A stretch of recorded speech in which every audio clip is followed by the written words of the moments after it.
My name is Steve Fink, and I'm the Assistant Athletic Director for Communications here at the University of South Carolina. It's my pleasure to welcome you to today's press conference as we formally introduce our new head coach, Shane Beamer. Today we will hear from University President Bob Caslen, Athletics Director Ray Tanner, and of course, Coach Beamer. After each makes an opening statement, we'll open up for questions.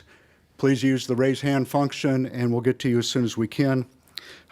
Please mute your microphone when you aren't speaking. With that, I'd like to turn it over to the University of South Carolina President Bob Caslen.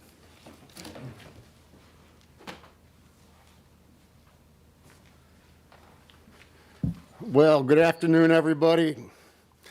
Hey, let me tell you how excited I am to be here. Good afternoon. Welcome, everybody. We're so glad that you're here. I could not be more excited for today. Today is not only a day of great excitement, today is a day of great promise. We are so excited to welcome our next football coach, Coach Shane Beamer. We also are really excited to welcome his wife, Emily, his children, Sutton, Olivia, and Hunter. And I know they are going to be here as soon as they can. So, Coach, I can't tell you right now how excited we are that you are now part of the Gamecock family once again. First, I would just say that how important that the year and a half that I've been here, that I have seen the importance of athletics to our university. It is so important to our fan base. It's so important to our alumni. It's so important to our students, our staff and faculty. It's really kind of woven into the culture of this entire university. Our fan base could not be more passionate, and they could not be more excited about what it takes to have athletics here on the university and to have a winning program. America loves a winner, and America wants to be around a winner. And they want to win, and they want to win with excellence, and they want to win the right way. And I'm absolutely convinced that as we went through this entire selection process, that Shane Beamer is that coach. Coach Beamer has been mentored by the best. He has a wealth of experience. He knows the Southeast Conference. He knows the state of South Carolina and our neighboring states. He knows the recruiting activities that are going on in the Southeast Conference and in this particular state. And he's got the competence.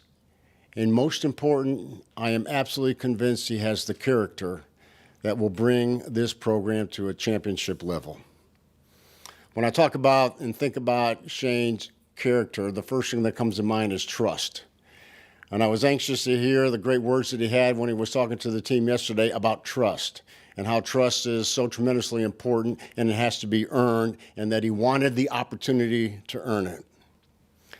And when you talk about character, you talk about a culture that defines that character and the values that are part of that particular culture. Values of integrity, values of selflessness, laying it on the line for each other, values of excellence, and building that culture that no matter what, I will never want to let this team down. It's pretty clear that we all want a championship program here at the University of South Carolina. And I'll tell you, I am absolutely convinced, and I am more confident than I have ever been, that Coach Shane Beamer is the one that will get us there. So we are excited for today in a very special way. I could not be more excited as the president of the University of South Carolina. Coach Shane Beamer, welcome. We're so glad that you're here. We're not going to bring you up just yet. I want to now bring up a partner that has worked so tirelessly in this effort to bring on Coach Shane Beamer, and that's our incredible athletic director, Ray Tanner. So, Ray, welcome.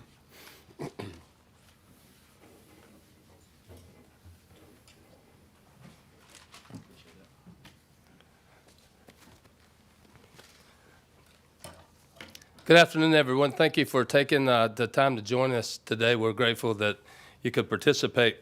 I want to begin by recognizing our president again, President Caslen, for embracing this process that we have gone through. He was with us every step of the way. He never missed an opportunity to visit with a coach that I visited with, and I'm very grateful that he took the time out of a schedule that you can, it's hard to believe the amount of things that he does in a particular day, but so I'm grateful for the time that you spent and the passion that you embraced this search.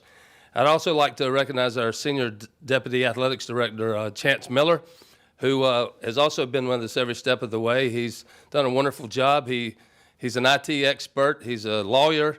He's a little bit of everything, but he's been a valuable asset as we've gone through this process.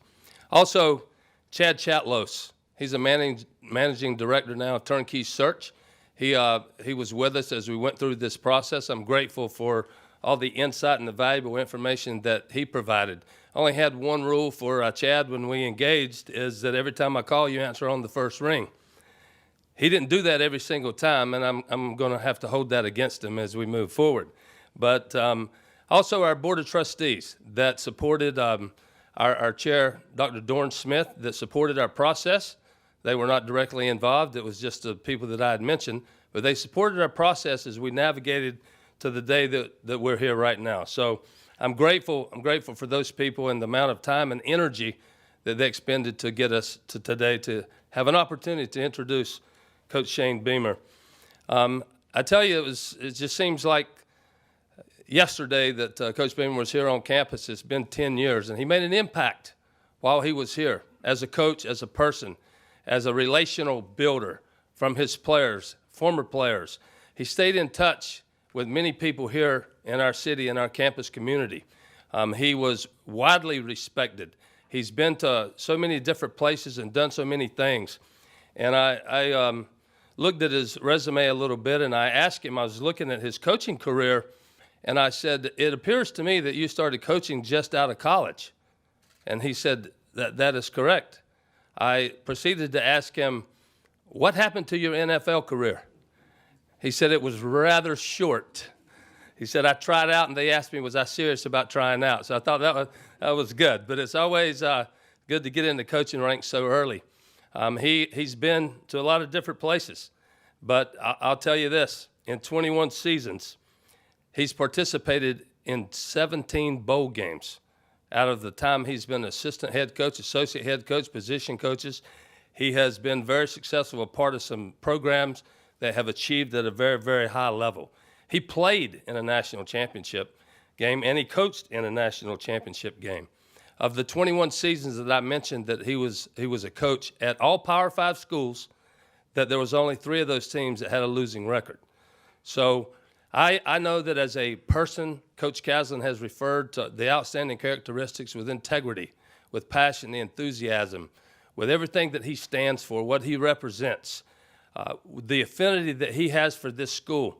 And he's been away for quite a while, but he has a tremendous desire to be here. And it has not just started when I made the phone call to him about becoming a candidate in this search process. It has been evident for a long time. I appreciated his experience and what he's been through, the preparation. For a long time, he's been preparing to become a head coach. You look at his journey and where he's been and what he's done. And now he's assistant head coach at Oklahoma as they enter into a picture of playing for a Big 12 championship and what he's been able to do. I would also note that with 3 coaches that he's been with, when you talk about Kirby Smart, you talk about Lincoln Riley, you talk about Sylvester Croom at Mississippi State. All those 3 coaches were either first or second year coaches. So he knows what it's like to be in a situation where somebody hasn't been a head coach, but they have become one. That came up on a couple of different questions that you have here and there. I'm the least bit concerned.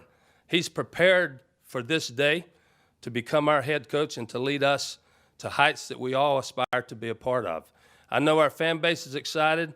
I did engage with our former players, the Lettermen. They were tremendously excited. We had a couple of Zoom calls. A number of them showed up here this morning outside the building. This is a COVID-free building, so we couldn't let them in. But Coach Beamer went outside. He went outside to have a visit with them, and I thought that was a tremendous gesture on their part. And I will tell you, as Coach Caslen did, I call him Coach because he's a former player, and he coached a little bit in college football. So we're excited to have Sutton and Olivia here with us, as well as Hunter and his wife, Emily. Sutton and Olivia were both born here in Columbia, so they're really coming back. They're really coming back to where their roots are. But for so many reasons, I feel very strongly that we found the man to lead our football program. Last night as he was visiting with the team and their attentiveness and his remarks, they embraced, they were engaged. And I think they're excited about moving forward with a man that cares deeply about them and about the success that they're going to have an opportunity to enjoy. So without further comment, it gives me tremendous pleasure to introduce the head football coach at the University of South Carolina, Coach Shane Beamer. Thank you. I'm going to wipe you down.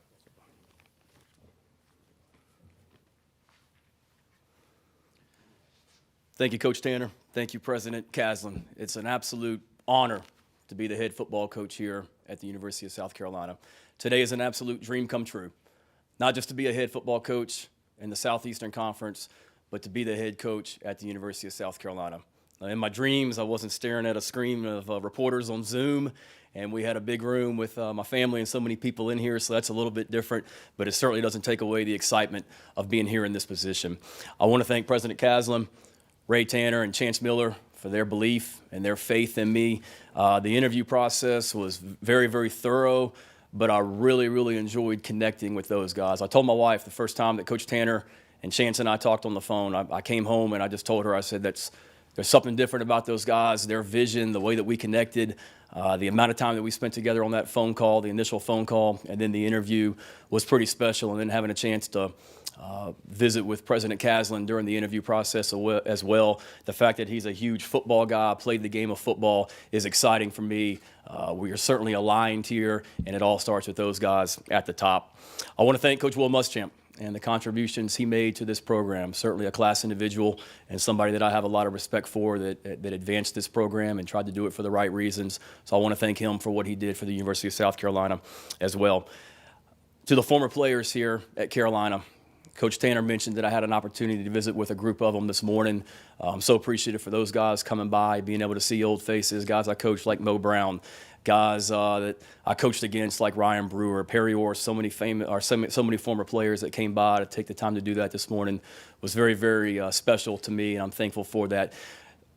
I've heard from so many of them the last couple of weeks, and I told my wife when this process was going on that I didn't know how this thing was going to finish. But regardless of what happened, I would have been crushed if this thing didn't happen. But I told her just the amount of former players that I heard from during this time that reached out to me or that I found out reached out to Coach Tanner and our administration to recommend me and jump on the table for me was extremely, extremely humbling. It reaffirmed why I coach. Obviously, Saturdays are important. Wins and losses are what you're judged on, but the opportunity to have an impact on a young man's life and to have a guy like a Marcus Lattimore call me out of the blue and tell me stories of things that I barely remembered that he talked about, conversations we had. A guy like a Connor Shaw driving home from work 2 weeks ago and to have Melvin Ingram and Akeem Auguste FaceTime me just to catch up. Patrick DeMarco, Torrey Gurley, I can go on and on and on. Alshon Jeffrey, Stephon Gilmore. I've heard from so many of them over the last couple of weeks, and thank you. Thank you. This is your program. I'm honored to be your head football coach, but this is your program, and you guys laid the groundwork. You are always welcome here, and thank you for allowing me the opportunity to be here. I've been blessed to be able to work for some great head coaches over my career. I've learned so much from all of them and taken a little bit from all of them as well. Starting with George O'Leary, who gave me an opportunity, my first coaching job back in 2000, right after college, when Coach Tanner told you that story. I did. It's a true story. I went to our pro day at Virginia Tech, and I had one pro scout come up to me and say, "You're not serious about this, are you?" And then I had a second one come up to me and said, "What are your plans for next season?" Which obviously coaching or playing pro football wasn't one of them. So I got into coaching pretty quickly. I had an opportunity to work for Coach O'Leary at Georgia Tech. Philip Fulmer hired me and gave me an opportunity to get into the SEC at the University of Tennessee. Sylvester Croom, someone that other than my own family has had more of an impact on me than anyone in this world. A guy that was the first African-American head football coach in the Southeastern Conference and hired me at the age of 26 to come to Starkville, Mississippi and work on his staff for him is something that I'm still trying to repay to him.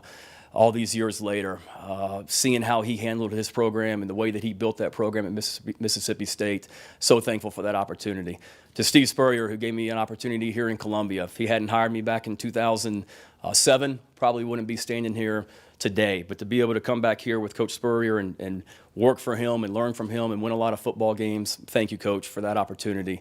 To my dad, Frank Beamer, the former head coach at Virginia Tech, it was such a thrill for me. It was hard to leave here, but such a thrill for me to leave South Carolina and go work for my dad at Virginia Tech for 5 years. Thank you for the lessons I learned from you. To Kirby Smart, who hired me at Georgia on his first staff in Athens, a guy that I have immense amount of respect for. I consider a close personal friend and someone that certainly made me a better football coach in my 2 years with him in Athens. And then finally to Lincoln Riley. My family and I loved living in Athens, Georgia. Had a great time. We were winning football games.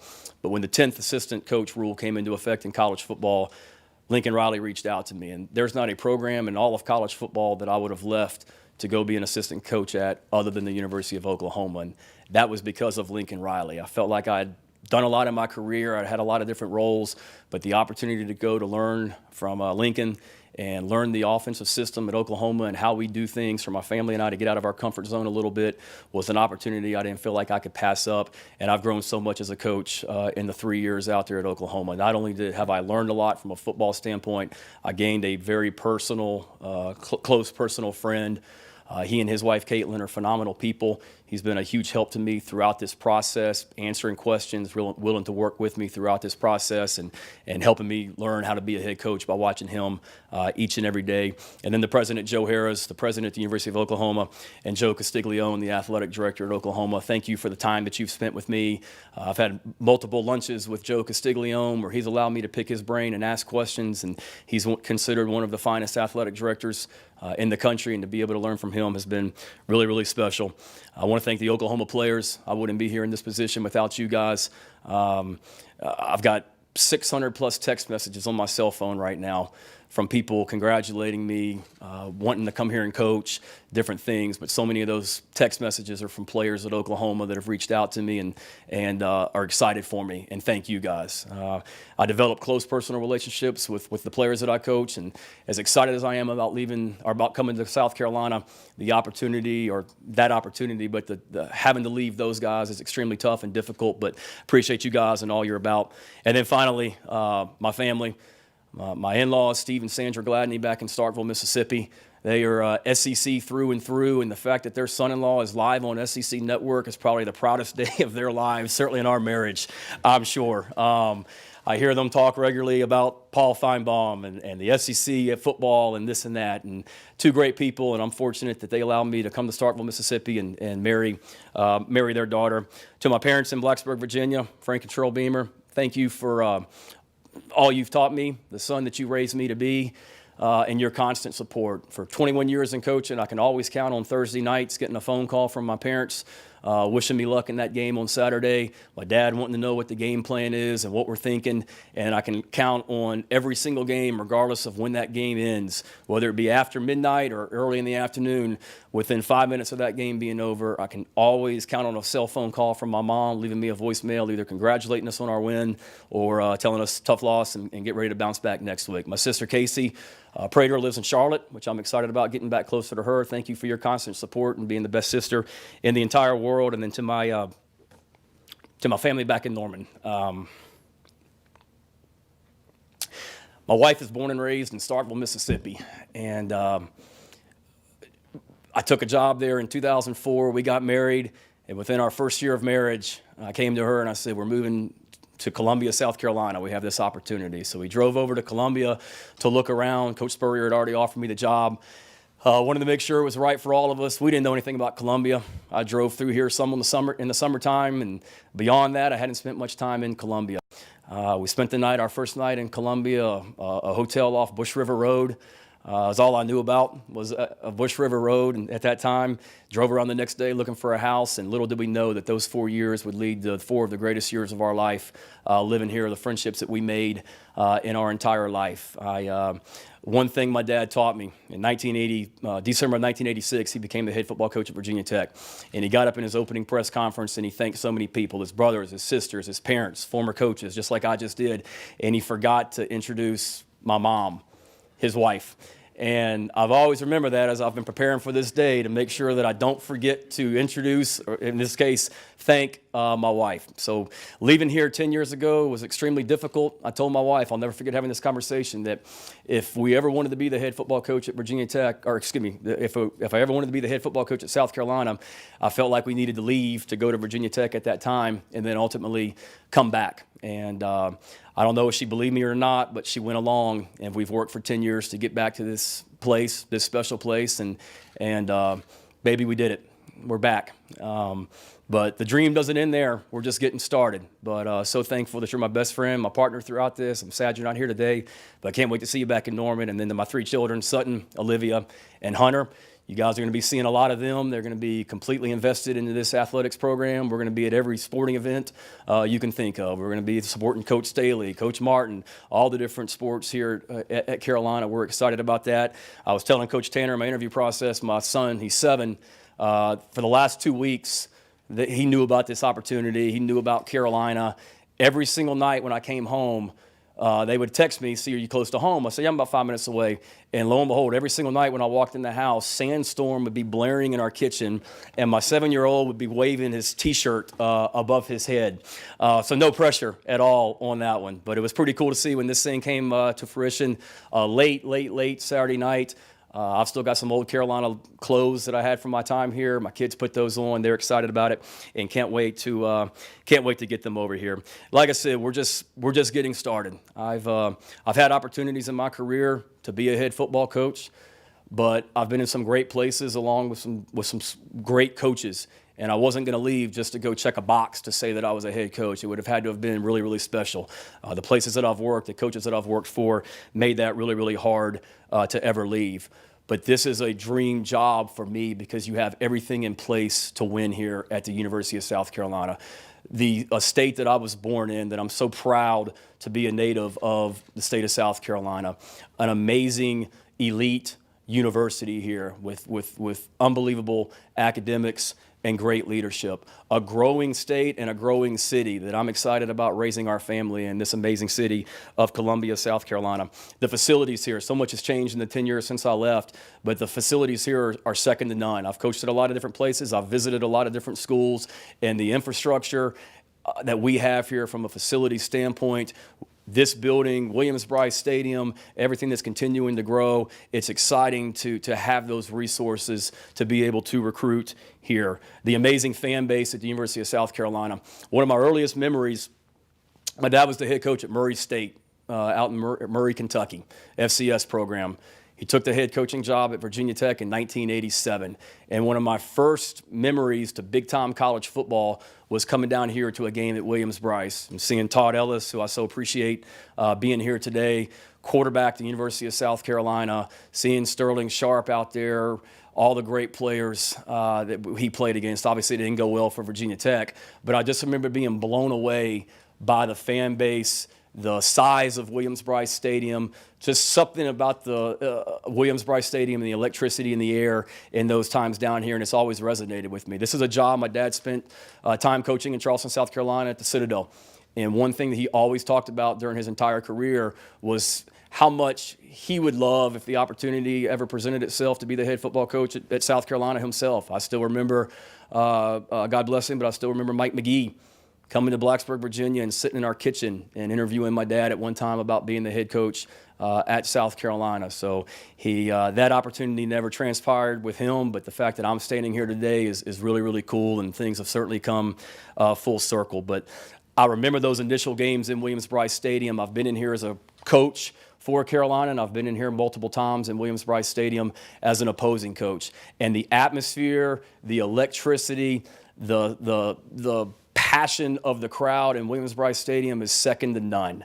And I am so excited about getting back out there, running out to 2001, listening to Sandstorm and all the different amazing traditions that we have here at Carolina with the greatest fan base in the nation is something that I'm really, really excited about. I'm excited about being a part of a program that has such a high expectation level of success throughout all sports. It's a top 25 athletics program with great leadership, like I talked about, that's won multiple national championships in a lot of different sports, and really looking forward to learning from the other coaches here at this great university and picking their brain on what makes them successful, and then supporting this athletics program with my entire family. You have, when I talk about the resources to be successful, you certainly have that with the high school programs and a recruiting base here in this state. It's always going to start with the state of South Carolina. I understand how important the high school coaches are in this state. The guy, my head high school football coach, Dave Christ at Blacksburg High School in Blacksburg, Virginia, the lessons he taught me as a young teenager in Blacksburg still resonate with me to this day, and the impact that the high school coaches have on players is strong. This isn't me reconnecting with any high school program, wherever I've been, since I left Carolina, whether it be Virginia Tech, whether it be Georgia, whether it be Oklahoma. I've always recruited this area, and I've always recruited this region. So it's really cool to have heard from so many high school coaches since this was announced that I'm looking forward to reconnecting with, and if you want to phrase it that way, and getting back in those high schools. This is a program that you're always going to be welcome at. I'm looking forward to visiting with you in your school, and once the age of this era of COVID is hopefully over soon, being able to get you guys in our building and having a chance to visit with you. I know some of you have questions about my time frame. I know it's been reported that I'm going to go back to Oklahoma and finish the season with those guys, and that's very important to me. Like I said, I have deep relationships with those players at Oklahoma, and I want to be loyal to those guys as well. And I don't want to sweep the rug out from under them and leave them high and dry with 2 weeks left in our regular season with another opportunity to win a Big 12 championship. I didn't think that was the right thing to do. I talked to the players on our team yesterday about trust, about communication, about loyalty, and I didn't think it was fair to me to have that conversation with those guys and then leave these guys high and dry out in Oklahoma. So I'm going to do 2 jobs here for a couple more weeks. It's a little bit easier to do in today's time because we're not able to get out on the road recruiting. It's obviously everything is shut down, so everything that we need to do from a recruiting standpoint, I can do from our phone, and that's what I will continue to do and finish out the season with those guys, and then look forward to getting back here as soon as possible here in less than 2 weeks. Back here into Columbia, and that was very well received by the players on our team yesterday. And when I told them that, I could tell the reaction was positive, and certainly that's what I want to do. So we're going to have a lot of fun building what I want to be the premier culture in all of college football. That starts as investing in the relationships with these players and this current team, and getting out here and continuing to grow this awesome football program. And we're going to do that as it's already started. Haven't slept much here in the last couple days. This thing was finalized late after midnight, after our game against Kentucky finished on Saturday night, and less than 9 hours later, I was on a plane headed to Columbia. So to all those 600 plus people that have sent me text and called, I apologize that I haven't gotten back to you yet. I promise you I'm going to. I appreciate all of you reaching out. And like I said, I know I don't want to continue to stand up here and ramble. I know so many of you have questions, and just wanted to reiterate and say it one more time. It's an absolute honor to be the head football coach here at the University of South Carolina. To all of the Gamecocks that are listening and watching live, you have my word that we will work every single day to build a program that you are proud of. My last year here at Carolina, we got over to Atlanta and came up a little bit short in that championship game, and I will work tirelessly with my staff that we put together and our team to get back to Atlanta and finish the deal this time. To have a program that you are proud of with the way that we represent your university on and off the field. I have great pride in being from the state of South Carolina, and I have great pride in being the head coach of the University of South Carolina and representing this program, this state, and this university. It's extremely exciting for me. It gives me immense pride to put on a shirt with that Carolina logo. And we're going to have a team that you can be proud of that takes great pride in representing this university and having that Carolina logo on their helmet and on their jersey. So with that, I'll open it up to any questions. I appreciate your time, and thanks for allowing me to say those few remarks. Ben Briner from the state has the first question. Hey, Coach Beamer. Congrats on getting the job. Welcome back to South Carolina. I wanted to ask you, you mentioned a little bit about getting the chance to work with Coach Riley. Philosophically, schematically, what kind of offense and defense are you going to try to build here with the Gamecocks? Well, it's one thing that I've learned from Lincoln is your system's got to be flexible enough where you can adjust it to the strengths of the players that you have. Our offensive system, for example, at Oklahoma is a little bit different right now, or a lot different than it was this year with Spencer Rattler, our quarterback, than it was last year with Jalen Hurts, and then a little bit different than it was the year before with Kyler Murray. So you've got to have a system that's flexible enough to accentuate the positives and what you have to work with. I've watched Carolina play a lot this year on television. I was kidding with Todd Ellis earlier. For the last 10 years, every Sunday night, my wife and I, we've always recorded the coaches show, and just to keep up with Carolina football and what's going on. And so I got a pretty good idea about the players in this program and what we do well. But at the end of the day, we want to be tough. It starts with toughness, starts with being physical.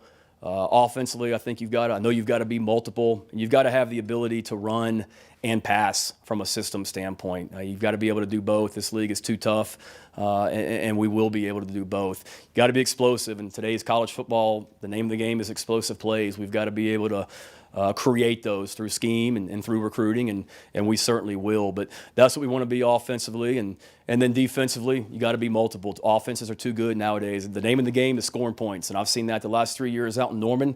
We'll be about that here at South Carolina for sure. And then from a defensive standpoint, you got to be multiple. You can't line up in the same thing every time and allow teams to attack you that way. You've got to be able to affect the quarterback on defense. And then you've got to be so good fundamentally sound. You've got to be great tacklers, and those are things that I believe in, and we won't deviate from. Mike Barber in Richmond. Hey, Shane, congratulations. Good to see some Virginia guys on here. Yeah, you are obviously not an old man, but it feels like it's been a long wait for you to get this opportunity. Does it feel that way to you? And were you at all frustrated in how long it maybe took? No, I'm a man of faith, and I know that God has a plan. And my wife and I were talking about it a couple nights ago, that so many opportunities that were presented that I didn't take, some opportunities over the last 20 years that, frankly, I wanted to get that I didn't get. And I'm so thankful that I didn't, because it led me here to this day. And I mentioned it a minute ago, and it's the truth. When I'm working at the University of Georgia, I'm working at the University of Oklahoma, I'm coaching for my dad at Virginia Tech. I'm coaching at some of the premier institutions in this country, and it would, as much as I wanted to be a head coach, I knew the timing had to be right. I was really pleased with the steps that I was taking and the roles that I was in to make that opportunity become a reality. And frustrated, no. Things happen when they're supposed to happen, and I'm very confident in that. And I can say this, Mike, I wouldn't have traded any of the steps that I've been on in my entire career because of, one, it led me back here today, but two, just the way that it's prepared me to be a head coach. The different roles that I've been in, the different experiences that I've had, the experience has been unbelievable. I'm 43 years old, and I've been the son of a head coach my entire life. And so I've seen that firsthand, what it's about. And no, I haven't sat in that chair, but I've seen a pretty good way of how to do that. David Cloninger, Post and Courier. Hello, Shane. Welcome back. Thanks, David. No problem. How will you be organizing your staff? Will you keep any of the assistants that were here last year? Yeah, we're going through that process right now. I met with every single coach on our staff yesterday. It was important for me to get over here early yesterday morning and have 2 full days to dive into all that. And it starts with the players in this building and the coaches in this building. There's some great coaches on this staff. There's some coaches on this staff that I've worked with, either here at Carolina or at different places. It's Coach Muschamp had put together a great staff of men, coaches, and recruiters. And there's certainly some guys on this staff that I would envision being in our program going forward. It's got to be the right fit for them and for us as a program. But I really had some good, productive visits on that. I'm going to take my time on that. I've been preparing for this opportunity for a long time, and in the interview process, I feel pretty confident that I've presented a thorough plan for the staff to Coach Tanner and President Caslen and Chance, and we'll see how that transpires. I've coached with over 100 different full-time coaches in my career at 7 different Power 5 schools. That's not counting graduate assistants and analysts. The amount of people, the attention that I've gotten from people that are interested in coaching here. I've gotten calls from 4 head coaches in the NFL in the last 3 days, not wanting to come coach themselves, but recommending people that they felt strongly about. So the amount of people that have expressed an interest in being here is really cool. It's a little bit different from a time frame standpoint because so many of these coaches are still playing their own seasons, and they have teams to coach right now as well. And I want to get it done as soon as possible. There's no question about it, but I'm not going to be rushed. We're going to put together a premier staff that's a perfect fit for Carolina. Mark Berman. How you and Shane? Congratulations. Appreciate it, Mark. As you've said, how does being the son of a legendary coach, not only as a son, but you played for him and you worked for him, how has that shaped you into the head coach standing here today? So many ways. I grew up the son of a coach, obviously. You mentioned I played for him. You mentioned I coached with him. So the experiences I saw from him, not only at Virginia Tech, but at Murray State. And people that have followed college football for a long time know that Virginia Tech wasn't always what it was when he finished his career. There were some early lean years in our time in Blacksburg. My sophomore year in high school, Virginia Tech won 2 football games. That was his 6th year at Virginia Tech. He never would have made it past the 6th season in today's time.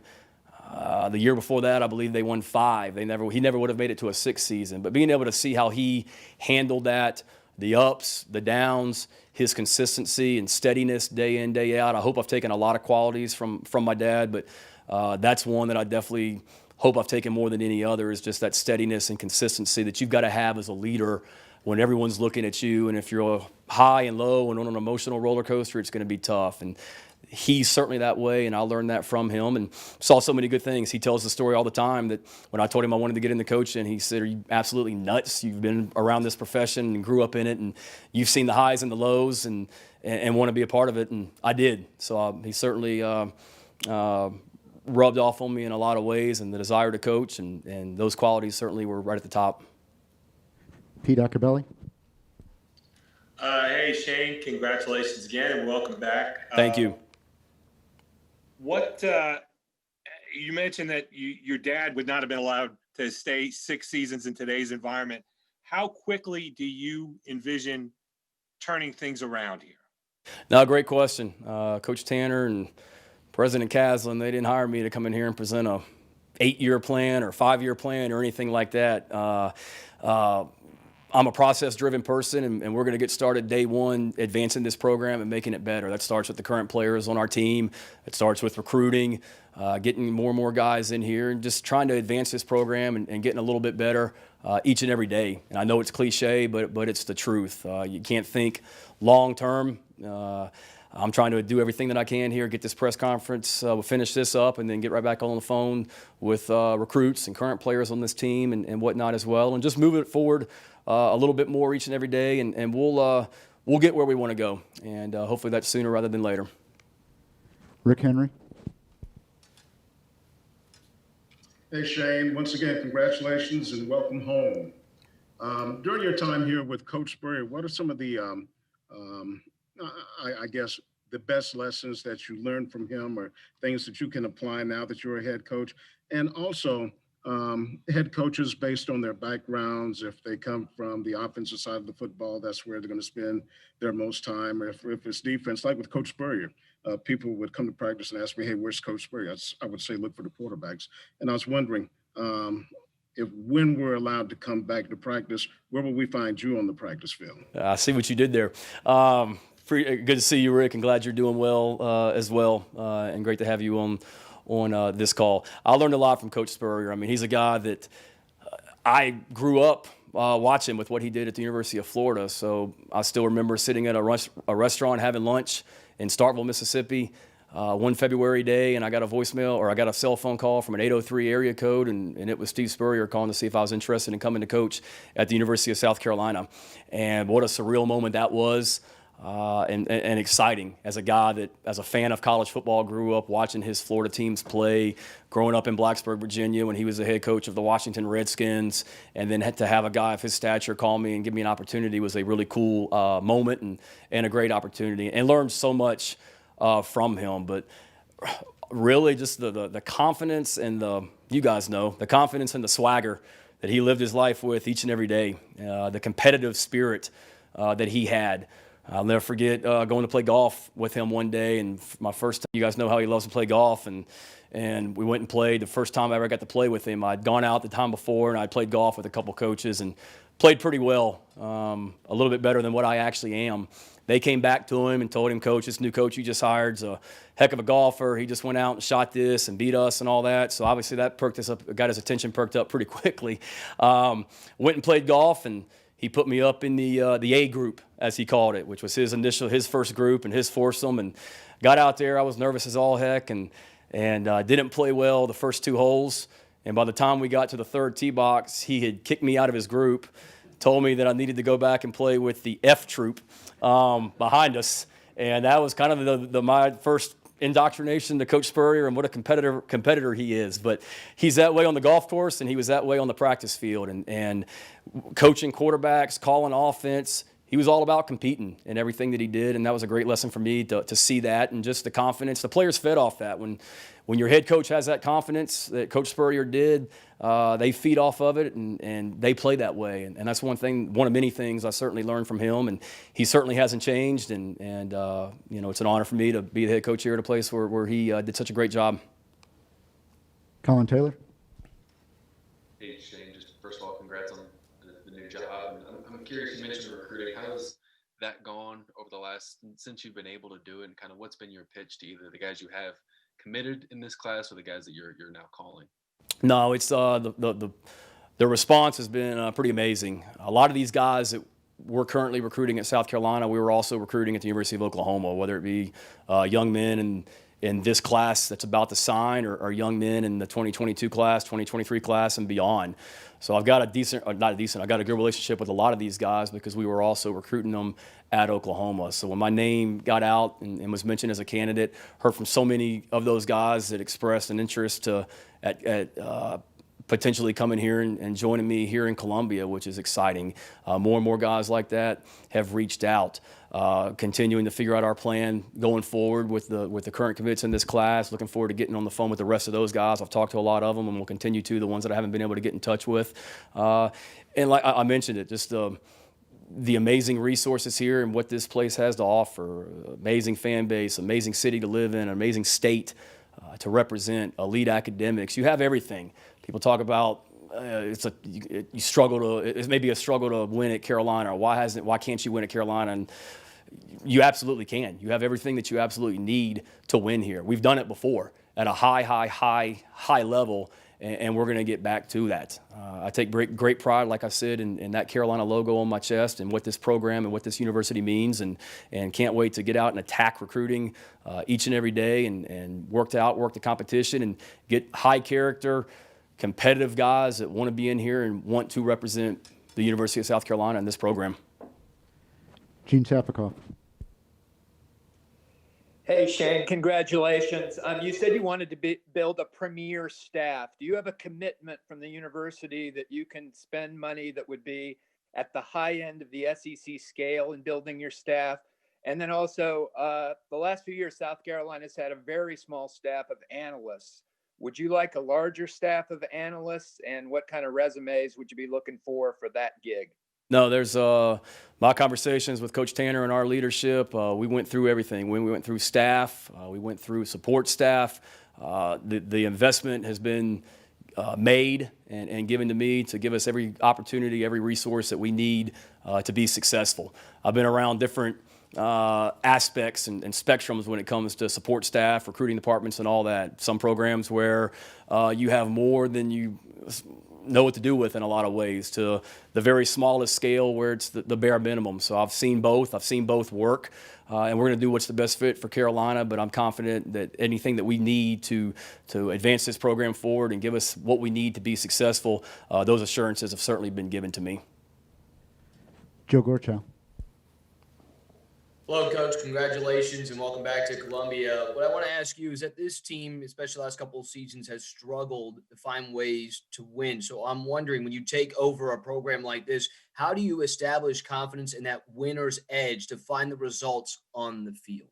Yeah, we talked about it yesterday in the team meeting. I'm big on competition, and we want to compete in every single thing that we do. We want to compete in off-season workouts when our guys get back and get into the weight room. We want to compete, obviously, on the practice field. We want to compete on the game fields on Saturday. But we also want to compete in the classroom.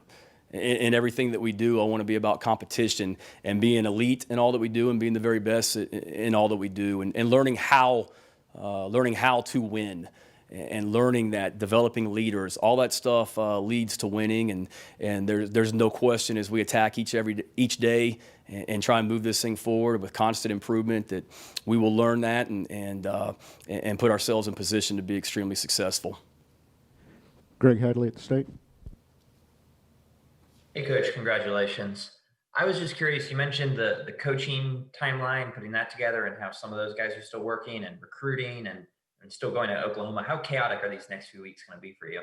Pretty chaotic. I haven't slept much since this thing was finalized, which is a good problem, and there's a lot to get done. But Coach Tanner was telling me earlier this morning an old Jim Valvano theory that you have 3 8-hour shifts in a day.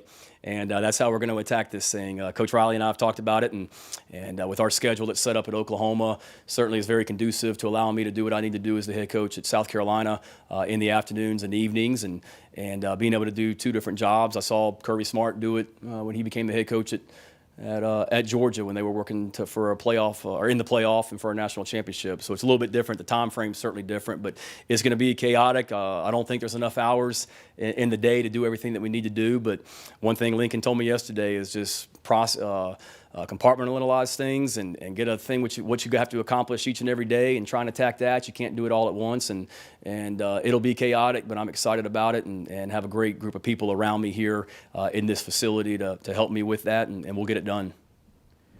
Eric Boynton. Yeah, Coach, congratulations. Do you have to kind of settle in to a little time at South Carolina before and to take a look around and see what needs to be fixed? Or do you arrive in there with a plan in mind, certain steps, a certain process of just what it's going to take to get this program turned around as quickly as possible? No, I mean, I certainly trying to get in here and learn as much about the program as I can. I've been following it from the outside for the last 10 years and have a pretty good sense of what's in this program and where we are. But until you're sitting in that chair and until you're actually in this building and right in the middle of it as the leader, you're certainly going to find things. So I absolutely have a plan of how we're going to attack this and my vision going forward for sure. But then you learn something each and every day and utilize that and learn from it and grow. And that's what we're certainly going to do each and every day as this process gets rolling. Mike Yuba. Hey, Shane, welcome back to Columbia. Greg kind of asked you the question before in terms of and I know you talked about it at the beginning, in terms of balancing and finishing things out at Oklahoma. Does it make was it the decision a little bit easier this year in terms because of the recruiting and not being able to go on the road? Would that have changed things up for you a little bit? As well as, did you have a conversation with Ray Tanner about this before today? We did. Coach Tanner and I, we talked through different scenarios throughout the interview process. The multiple times that we visited, we talked about different scenarios, what ifs, things like that. So we had a plan for every different scenario from an Oklahoma standpoint, from a South Carolina standpoint. We talked about it all and felt confident with the plan that we put together. And that's a good question. Obviously, it makes it easier because whatever I'm able to do from a recruiting standpoint is the same thing that any coach in this country is able to do right now from a competitive standpoint. They're not going on the road. And if this was a contact period where you are, it certainly would change things because I would need to be in living rooms tonight without a doubt, and living rooms yesterday and so on and so forth. So it is different and fortunate that things work out the way they did, where as crazy as 2020 has been and as crazy as the different scenarios are with not being able to do things, that it makes this transition not easier but a little bit more conducive to be able to do 2 jobs at once. And Shane, I have to ask you one more question. Does Beamer ball belong to your father, or is Beamer ball coming to Columbia now? There's certainly going to be aspects of Beamer ball. I think that's probably copyrighted up in Blacksburg. But when you talk about Beamer ball, you talk about the attacking, you talk about the ability to score on offense, defense, and special teams is what I think about when somebody says Beamer ball. So we may not use the term Beamer ball exactly, but playing that way and having that aspect as a part of our program is certainly something we're going to be about, and opportunistic and attacking constantly whoever's on the field for us. Phil Kornbluth.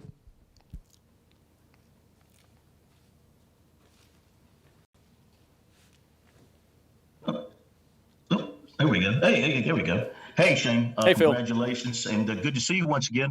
I got three quick ones for you.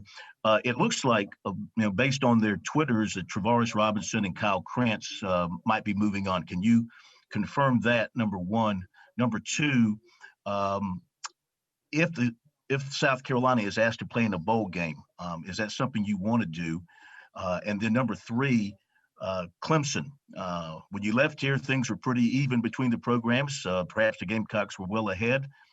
It's kind of flipped since you've been gone. What are your plans about attacking the so-called Clemson problem for the Gamecocks? Three questions, Phil, from one end of the spectrum to the other. I see a lot of things haven't changed in the 10 years since I left. All right, let me back up. The first one. Conversations that I had with our coaches yesterday, I'll keep between us and the coaching staff. There's certainly some things that are open-ended, and want to keep those conversations private, and that's certainly between us. In regards to a bowl game, that's probably a better question for Coach Tanner and President Caslen. But I know for me, if South Carolina is playing in a bowl game, it would be a great resource, great opportunity for me to be able to come over. I would not coach in the bowl game, but at least have a chance to get around here and watch our guys practice and see what we're about on the field. Bowl games are always good because in a lot of ways it's an extra spring practice.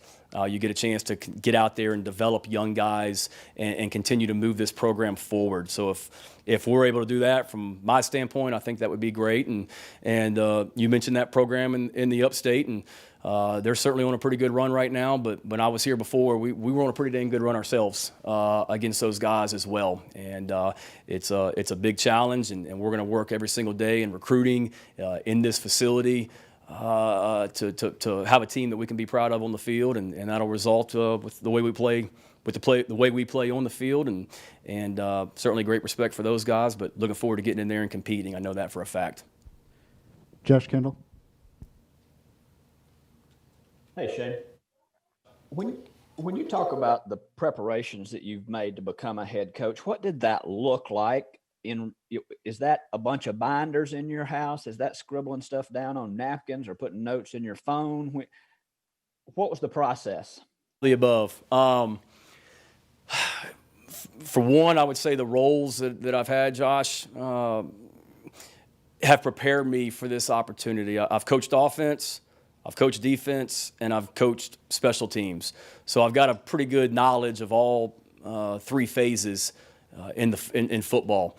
When you're the special teams coordinator, you have to manage an entire roster, not just the positions, the guys that you coach or your side of the ball. You have to have relationships with, if I'm coaching tight ends, I've got to have a relationship with the linebackers coach, the defensive backs, the defensive line, the offensive line.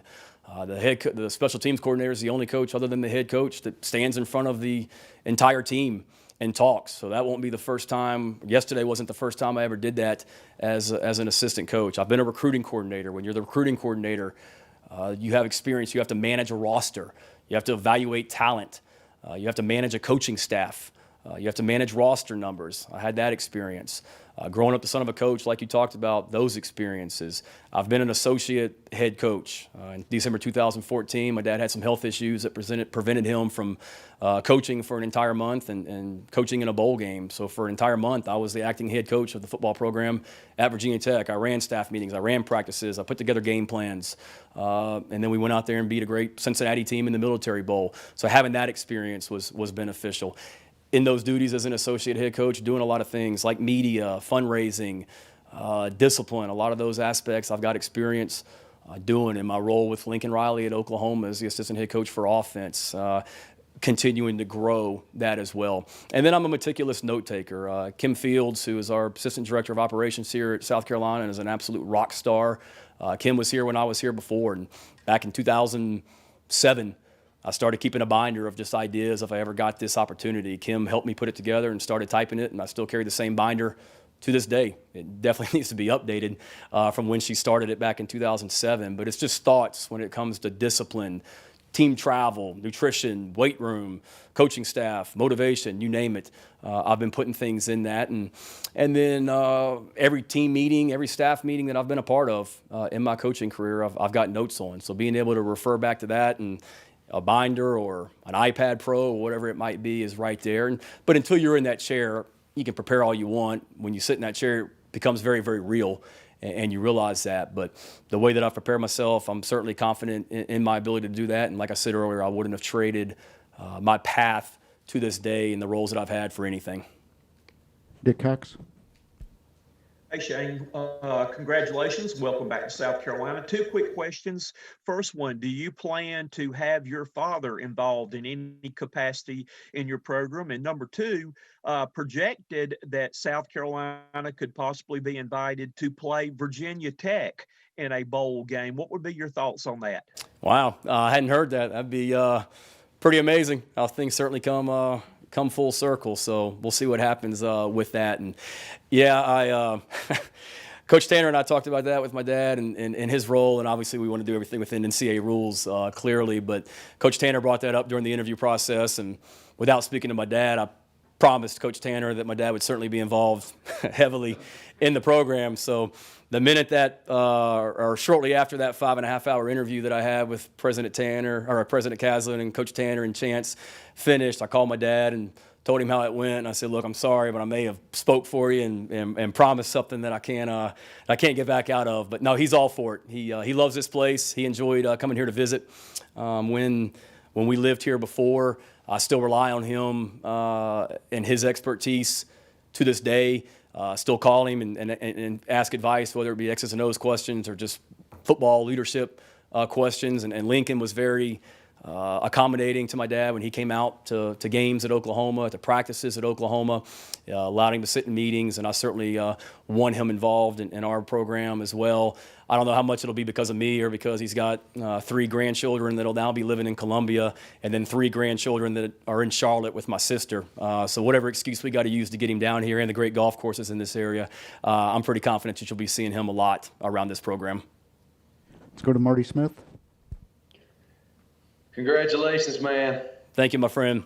Long way from Giles High School and Blacksburg High back in the days. Friday Night Lights, brother. We're just all so thrilled for you, man. I know you haven't been on campus but 30 hours or whatever it is, but as this thing materialized, I imagine you started to dig in a little bit at what assets you have at your disposal. I wonder, going in, what do you believe is the greatest obstacle that you face? And what assets most excite you? As far as obstacles, I don't look at it that way. I just see great opportunities and great things in front of me. And the resources here, the way this program is positioned to have success from a resource standpoint, from an infrastructure standpoint, from the recruiting base around us, from what Coach Tanner and the administration have given me to allow us to be successful, it's exciting. And I don't see any negatives. I see just so many awesome positives and opportunities in front of us to get out there and go attack. And the support of our former players, the support of the Carolina family, it's special and it's different. I've coached at so many places in my 21-year career, and this is a unique place in so many amazing ways. And it's why my wife and I wanted to come back here so much because of we know how special it is and what it can be. And that's exciting to see. I mean, the emotions that we felt as a family watching Coach Tanner win a College World Series on television, wishing we were there, to watch Dawn Staley and the success she's had, Coach Martin in the Final Four run a couple years ago. And then to see the reaction and the love and the passion from the fan base here at Carolina, you want to coach at a place like that has that something special, unique, and we certainly do. And this passionate fan base is second to none, and can't wait to be a part of that. Michael Lanana. Yes, sir. Michael Lanana. You're in mute, Mike. Thank you. Hey, Shane. Congratulations on the job, first of all. I remember meeting your father maybe 7 or 8 years ago when I was an intern at an ACC magazine. And I think what struck me about him was when he'd walk into a room, just the level of admiration people had for him, just kind of the prestige that he had. But at the same time, he felt like he was authentic. You know, he would joke around with you. He just seemed like an authentic person. For you, as you're starting as a head coach, how important is just establishing that kind of character, you know, projecting that kind of prestige and that aura, but also just being yourself too? Just how do you balance that and how do you do it? Great point, and I appreciate you saying that. And you're so right. That was probably one of the other amazing lessons I learned from him was just how you treat people, from he and my mom both. And as successful as he was as a head coach, I say this all the time, and it's true. He was the exact same person when he coached in the national championship game and was inducted into the College Football Hall of Fame a few years ago, as he was back in 1992 when he won 2 games and was almost fired. The success never changed him. The way that he treated people never changed. I saw that, and it's real because people recognize authentic, and that's what we're going to be. If I got up there in front of the players yesterday, and I knew it was naive of me to sit up there and tell them that they needed to trust me and all this. They didn't come to play football here at South Carolina for me. They came to play for Coach Will Muschamp and his staff. But what I told those guys is I was always going to be truthful with them. I was always going to be honest. I was always going to be real, and I was always going to be genuine. And I will work to earn their trust each and every day, and it's the absolute truth. And people see through phoniness. And if I got up here right now and tried to be somebody that I'm not, it's not going to work. You know, whatever your style is regardless of how I've prepared and coaches I've learned from and coaches I've been around, I've got to be Shane Beamer, and that's what I'm going to be. And people see that. They see that authenticity. I saw that from my dad, and that's very much what I'm about also. Cam Gaskins. Hey, Coach. Cam Gaskins, ABC Columbia. You mentioned earlier about the recruiting successes that you had your time at South Carolina. We all know what those guys went on to do here. As you're kind of looking for that next group of impact recruits to hopefully bring South Carolina back to that level of success, what's at the top of that list of what you're looking for out of the guys you're bringing into this program? To me, guys that want to be here and guys that want to represent this great program and take great pride in being a football player at the University of South Carolina. I told the players yesterday how a core value that is very big with me in my life on and off the field is gratitude, and how grateful I am for this opportunity that's been given to me to be the head football coach here. And I want a team that feels the same way and understands what an amazing opportunity and how special it is to be a Gamecock. That's what I want to begin with is guys that want to be here. And then obviously every position has physical attributes that you're looking for. But at the end of the day, if you have a bunch of guys that are high character, extremely competitive, and have a passion for playing football, the rest of that stuff will take care of itself. So those are guys that we're going to those are the guys that we're going to target. Those are the guys that we're going to recruit, and have a bunch of guys out there that are as grateful to be a Gamecock as I am. Hale McGranahan. Hey, Coach, sort of on that subject, what are going to be some of the areas that you'll try to focus on and recruit? Obviously, in-state is a big one, but what are some of the other states and regions around the country that you think will be your footprint? Go where there's players, and I've always recruited this region and have a lot of ties, and I've recruited North Carolina, I've recruited South Carolina, I've recruited Georgia, I've recruited Florida, I've been in Tennessee recruiting. Obviously, I'm from Virginia. We've had a great amount of success with players from Virginia and Washington, D.C. and Maryland, and that's an area that I want to continue to tap into. When I say that I've heard from a lot of high school coaches, I've heard from a lot of high school coaches too in in Virginia and the surrounding areas as well that either I played with in college or have known for a long, long time. So it's exciting to have those guys reach out. And then a great experience for me, too, was being at Oklahoma. University of Oklahoma is in a state that doesn't produce a lot of Power 5 football players each and every year. So because of that, we had to recruit nationally at Oklahoma. So I was able to develop ties really anywhere throughout the country, recruiting players for OU. It never stopped here in this area. We're always going to start in South Carolina. We saw the foundation was laid here 10 years ago with great players from this state. So we're always going to start right here in this state with the great high school football players, the great high school programs, and the amazing high school coaches. But then my connections in these surrounding areas as well is one that we're going to dive into. And we're in a great location, close to so much. If you talk about a 3-hour radius, 4-hour radius just around Columbia. There's so many great players in here, and there's absolutely no reason why a guy would not want to come play football here at the University of South Carolina. And if you're a guy in this state, if you're a young man in this state, understanding that you can accomplish all of your goals on and off the field right here in Columbia, and you don't have to go anywhere else to do that. That was what we talked to Alshon Jeffrey about when I sat in his living room when we were recruiting him. That's what we talked to Marcus Lattimore about. That's what we talked to Stephon Gilmore, Devontae Holloman. We talked to all those guys about that. I can go on and on. I know I'm leaving a ton of guys out, but it's true. And that certainly hasn't changed. And if anything, it's only increased that opportunity and the possibility to do that because of what's been built around here and the way this program's been advanced.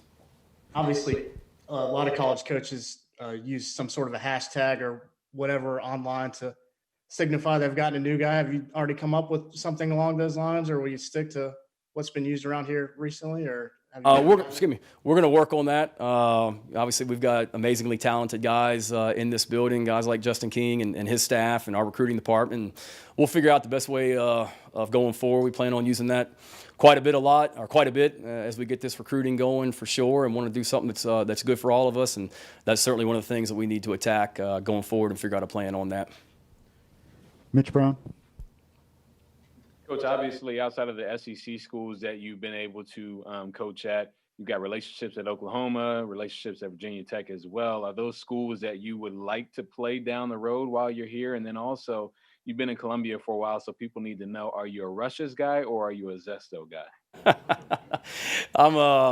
Good question. I may plead fifth on that one and just not answer that. We've got a lot of great restaurants that we love here, and we've spent a lot of time as a family in Columbia or driving through Columbia on the way to the coast and different places during the summertime. And we've certainly got some of our favorite places that we love to eat, and both of those are some of them as well, as along with the many other restaurants in that as well. And I'm sorry, what was your first question, Mitch? I apologize. It was just, you have the relationships at Oklahoma and Virginia Tech. Are those schools that you would like to schedule games with down the road? Yeah, well, Coach Tanner and Chance Miller, they've done a great job of scheduling us out, for the immediate future and our future opponents, which I'm excited about, and teams in this region and some natural rivals, which I'm certainly excited about as well. And as we dive into that, we'll play anyone, anywhere, and we're excited about that, and excited to going to compete. And we'll work with Coach and Chance and our administration on any future opponents as well, what's best for Carolina. And I know there's some games, I believe, that haven't been announced that are going to be exciting as well going forward that I'm certainly looking forward to also. John Whittle.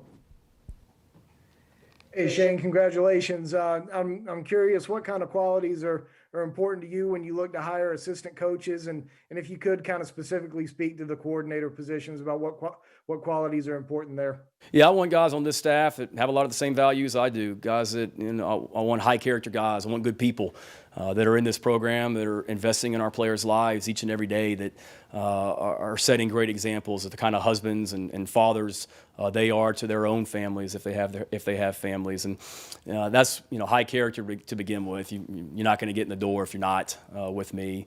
I want great teachers.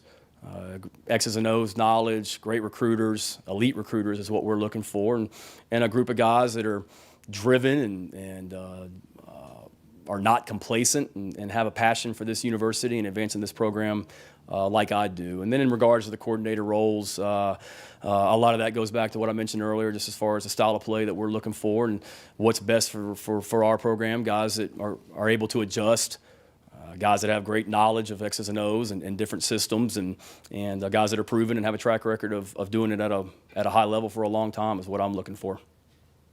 Travis Wells. Hey, Shane, congratulations. Thanks, Travis. You know, you talked about all the different roles you've had in your career. I want to go back to maybe your first role that we talked about a few years ago, rolling that cable and practicing rolling the cable and plugging it in your garage, and just how that experience, as mundane as it may have seemed, kind of shaped just your meticulous approach to every aspect of the game and learning this game. Yeah, what Travis is referring to is when my dad became the head coach at Virginia Tech, I wanted to be on the sidelines in the worst way. We moved there when I was 10 years old and was told that I couldn't be on the field during games unless I had a role. I wanted to be a ball boy, and I was told, well, we got ball boys. You're too young to do that. I wanted to be a trainer and hand out water, and they said, well, we got people for that. You can't do that either. So they eventually came up back in the days of headphones that still had cords or cables to them. I was able to become the cord carrier. So I wanted to do a great job of that. Was very meticulous, still am to this day, very detailed. So I went out in our garage in Blacksburg, Virginia, and got a long extension cord. I just plugged it into the wall, and I just walked around the garage practicing the headset cable, because I didn't want to get out there on Saturday and screw things up and mess anything up. But I appreciate you saying that, because it was. I hope I've maintained those qualities since that day of wanting to do a great job, that no detail is too small. And I know I keep quoting things from my dad, but one thing he always talks about still to this day is take care of the little things, and the big things will follow. And so many of you guys that have followed Virginia Tech over the years, I'm sure I've heard him say that, and it's true. And how those details become big things, and it represents everything, whether it be plugging a cord into the wall of our garage when I was 10 years old, or whether it be how clean the locker room is downstairs in this football facility, or if we're all supposed to be wearing white socks, we're all wearing white socks, or whatever it may be, that we all look alike. The little things are important. We're uniform and detailed and disciplined in all that we do, and then that carries over to the big things and allows you to have success. Thanks, Travis. Thanks a lot. We still have 8 questions in the queue, so if you're not already in the queue, we're going to cut it off after that. Kyle Thomas with the next one. Coach, first of all, congratulations and thank you for doing this, sir. Talk to me about the culture that you hope to foster and create in this program this year. Yeah, there's my vision and core values that I'm big on. I mean, I talked to the players about this yesterday. Is love, and it may sound corny, but love and each other, loving this university, loving this team, and when you have that love within a football team, it resonates. Gratitude's very big with me, and being grateful for being here. I'm a positive person. I'm a positive energy guy. High energy on the practice field, high energy the way that I live my life, and I want to be around people that have those same qualities. So that's something that I hope people see with this program. And trust is big with me. President Caslen talked about it earlier, and it's true. Working hard to earn that trust of the players on this team, our fan base, our coaching staff.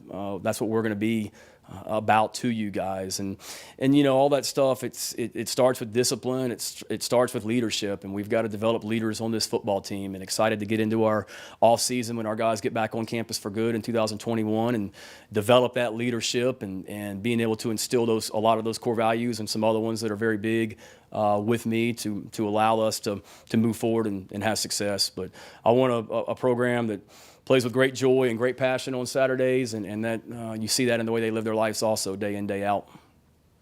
John Del Bianco. Shane, thanks for doing this. Welcome to Columbia. Congratulations. How much of this roster are you familiar with already, given, you've said that you're very familiar recruiting these areas, and that's where a lot of these kids are from?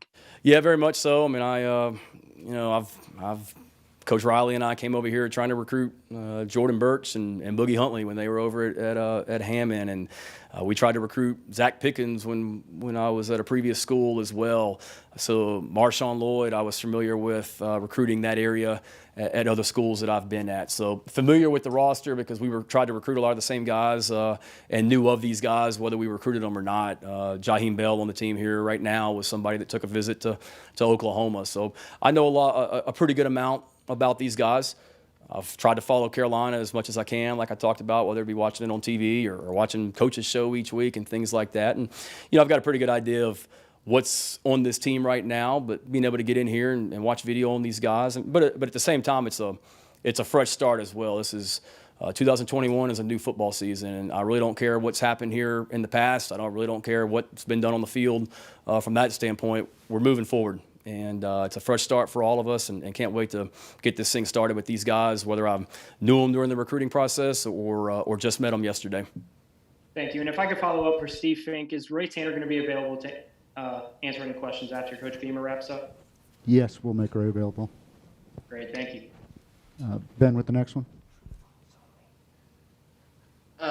Shane, I wanted to ask, how much of a challenge is it having to kind of, with the coming easements of transfer restrictions, how much of an emphasis is it re-recruiting and getting, the current roster to stay on board with, how that world's going to change, and how does that kind of operate when you're also going to be in Oklahoma for at least the next few weeks? No, great question. It's certainly a different time and unprecedented when it comes to college football, and 2020 is crazy in itself, and then with what you're referring to as well, it certainly makes it a lot different.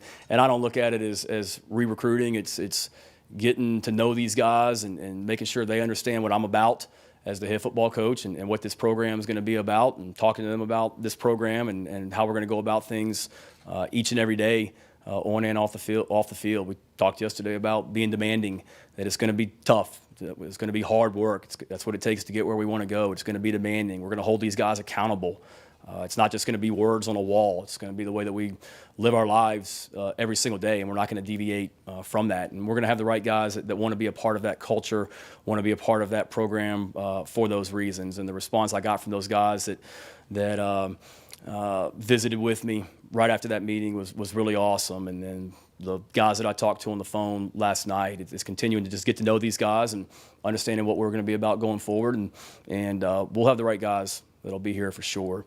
And being able to do that in Oklahoma, it's, look, a lot of our guys, they're finishing up exams, obviously, and they got to finish academically. They got to finish everything strong. But a lot of these guys aren't in Columbia right now. They've gone home at this point. So it's not like the team's in the building and I'm missing out on an opportunity to visit with those guys. I'm talking to them on the phone. I met with them all yesterday, and I'm not just going to go back to Oklahoma and not talk to them again in a couple of weeks. I'm going to be communicating with these guys throughout and be consistent about that. Colin Taylor. Shane, two questions for you. You kind of mentioned that 5.5-hour interview, and just when you met with them and Ray Tanner, what was the plan you laid out? What does the plan for success look like to you? And I guess there's a video of you circulating naming that tune with your dad at Virginia Tech. I'm curious, what does a pregame playlist look like for Shane Beamer? That's a good question. As far as the interview process, that Coach Tanner can probably, talk more about that when he gets up here and talk about things from that. But we just talked about the things that I believe in as a head coach, and things that I'm passionate about. We talked about things that I've already answered in regards to offense, defense, special teams. We talked a lot about coaching staff and support staff, and we talked about why I want to be at Carolina and how much I love this place and how much I wanted to be the head coach here and why. So all that went, throughout that, and I hope that my passion for this job showed to President Caslen and Coach Tanner and Chance throughout that process, and that passion resonated with them, because I certainly felt it. It wasn't the first time Coach Tanner and I ever talked on the phone. I had about 10 pages of notes that I wanted to be able to refer to, and I talked to him. I was in my office back in Norman, had the door shut and had everything spread out across my desk.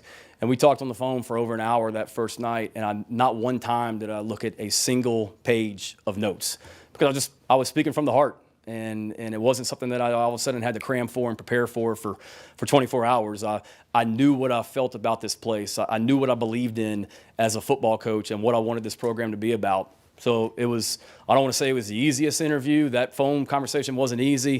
I know Coach Tanner gets tired of me telling this story, but the interview was a 5.5-hour process, and all he gave me was a bottled water the entire time. I didn't eat. I didn't get to stand up and use the restroom. I sat there for 5.5 hours and got grilled. Not like this press conference is right now. So appreciate all you guys staying with me, and being patient. But it was easy, and Coach mentioned it, and I agree. He made the comment as it was wrapping up that we could sit here and talk all night, and I truly felt that way. It was the connection that I had with Coach Tanner and Chance and President Caslen, but then what we were talking about, it was something that I love and is near and dear to my family and I, and it was something that I enjoyed talking about. It wasn't a sell job; it was me being me and me being real and me being genuine for sure. Yeah, just 3 more. Dick Cox with the next one. Yes. About you as a person, if South Carolina people do not know a whole lot about Shane Beamer, what's the most important thing you want the fans to know about you as a person? Great question. I'm a family man. Talked about it earlier. My family is so important to me. They're going to be heavily invested in this program. They're going to be around as much as they're allowed to be. When we get going, you're going to see us in the community. We absolutely love this city. And want to be involved in the community. We absolutely love this campus and we'll be involved in this campus. And I'm a people person, as is my family. So we're going to be heavily involved.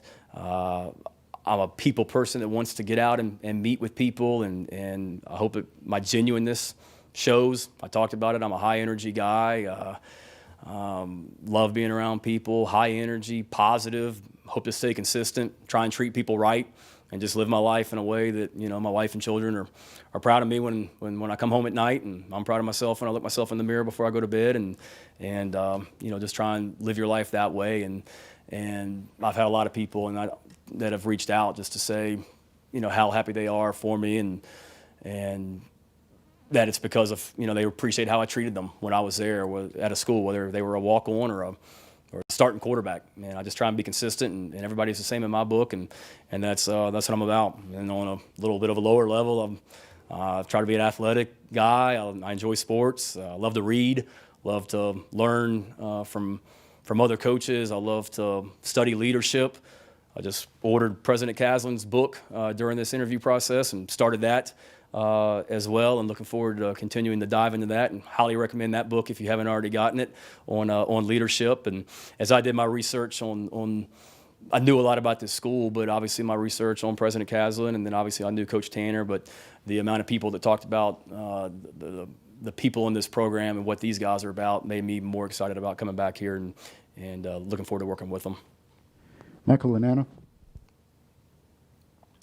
Hey, Shane. I read a story about you when you were, I guess, 9 or 10 years old, just wearing a Fisher Price headset and pretending to kind of be like your dad and being a head coach. And, you know, obviously you've thought about being a head coach for a while, and just curious, you know, how did you sort of visualize what this day would be like, you know, being a head coach, specifically maybe becoming a head coach at South Carolina, and how has it compared just with the strangeness of COVID-19 and talking to us over Zoom and a computer screen? Just how has it compared, and what were you sort of visualizing? Yeah, thanks, Michael. You guys are good. Y'all came up with the headphones, the cord in the wall in the garage. You got to name that tune back from Virginia Tech. They got the Fisher Price headsets. But no, I knew I wanted to get into coaching.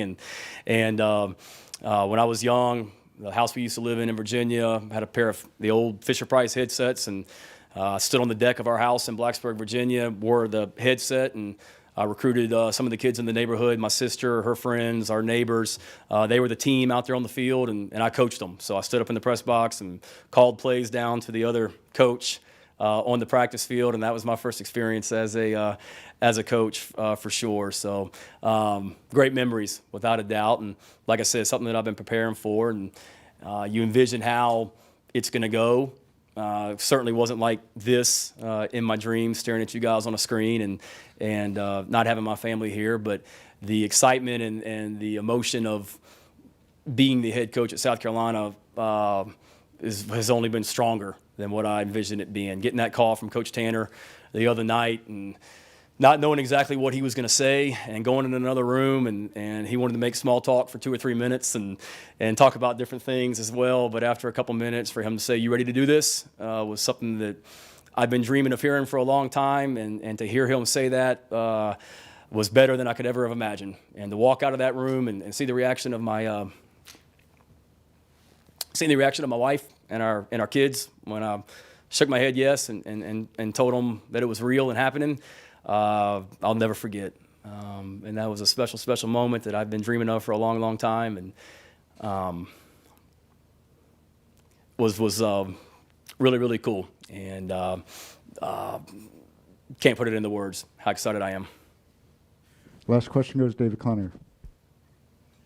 Shane, with Oklahoma, if they should get to the CFP or to any bowl game, will you be with them there? Yeah, we hadn't talked about that far. My conversations with Coach Riley and Coach Tanner were, let's get through this week. We got West Virginia this week, and then the championship game next Saturday. Let's get through these next 2 weeks, and then we'll see where we are. But I can tell you that I'm eager to be back here and full speed ahead and back in Columbia and not looking back as soon as possible. All right, with that, we'll let Shane take a breath and sit down and bring up Coach Tanner here for a couple questions real quick. Well, I appreciate it. I appreciate you guys and your questions and for being here today and your patience as well. I know that has been a little long, but thank you for the opportunity to visit with you. Looking forward to visiting with you guys and getting to know so many more of you as we go forward, and so excited to be here. Go Cox. Thank you, Shane. Thanks, Shane. Coach, thank you. Thanks, Shane.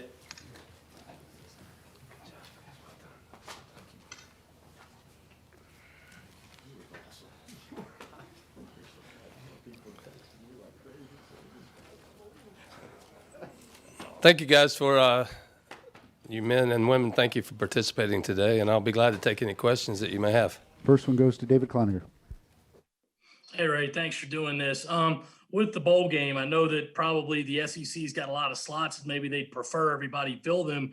Would USC, will you guys go if you're in position to go? Will it depend on the health of the team, the roster? What are all the bells and whistles that have to go into? Well, I'll tell you, yesterday I had an opportunity to speak to Mark Womack over at the SEC office, and there's a lot of different scenarios that have to play out in order for us to be in a position to get the invite. I talked to the team yesterday prior to introducing Coach Beamer to those guys, and we talked about some different scenarios and some opportunities, but there aren't any definites at this point either way. Hopefully we'll remain COVID-free. Yesterday's results were very positive. No, I don't mean that. They were negative. They were negative in a positive way. So we'll decide what will happen going forward. But we don't know for sure how it will unfold. And I'm not being evasive. We just don't have the definites. You guys follow it closely about the SEC and who plays up, who's going to be in New Year's Six, who's going to be in the CFP. So it all has to shake out. But we certainly have a lot of bowl commitments as far as the conference is concerned. Eric Boynton. Ray, how much did it play into the decision to hire? Ray, how much did it play into the decision to hire Coach Beamer and the fact that he has a history here? And obviously, this sounds like this is a place he wants to be for the long haul, whereas you could have brought in another very talented coach who might have seen this as merely a stepping stone to bigger and better things. Well, I'll tell you, I think it's a factor, certainly, when you engage in a coach, whatever the position may be at this university. When you know that somebody's very passionate about the school and for the right reasons, and there was an experience in the past, was that a factor? I would tell you it's a factor. But I also will tell you that this was a very thorough process. And as great as an interview as Coach Beamer had, we continued the process. We continued to try to visit with a lot of different coaches to make sure that we did our very best job and that we were thorough. But we certainly we feel very strongly about we got the right man for all the reasons that you've heard. But he has the leadership qualities. He's done the things he's needed to do in his past to get here today. So I personally am very excited about what he'll bring to our program. Pete Acabelli. Ray, you only gave him one bottle of water during 5.5 hours. That's crazy. Pete, when you're having fun, time flies, brother. You know that. It's crazy. I got a lot of faults, and that's one of them. Sometimes you get engaged in the conversation, and you forget to eat, you forget to drink. You just keep going, and I haven't missed a lot of meals, but we were in a great conversation that was very passionate. It was engaging. There is A, B, C, D, E, and F, and it wasn't just cross your legs and let's just have a fireside chat about college football. We delved into a lot of different areas and we just continued to talk. So I should probably apologize publicly that he didn't get any food. Chance did sneak me. He snuck me a Snickers bar a little bit later on. But other than that, it was just a great conversation and I got a chance to learn a lot. about his vision and how he perceived this job going forward. Ray, can you tell us anything about the contract? How many years is it for? No, I would prefer not to say anything more about that. Certainly, there's been a conversation, and nothing is formalized until it's approved by our board. And there's a board meeting, I believe, in less maybe 8 days or so from now.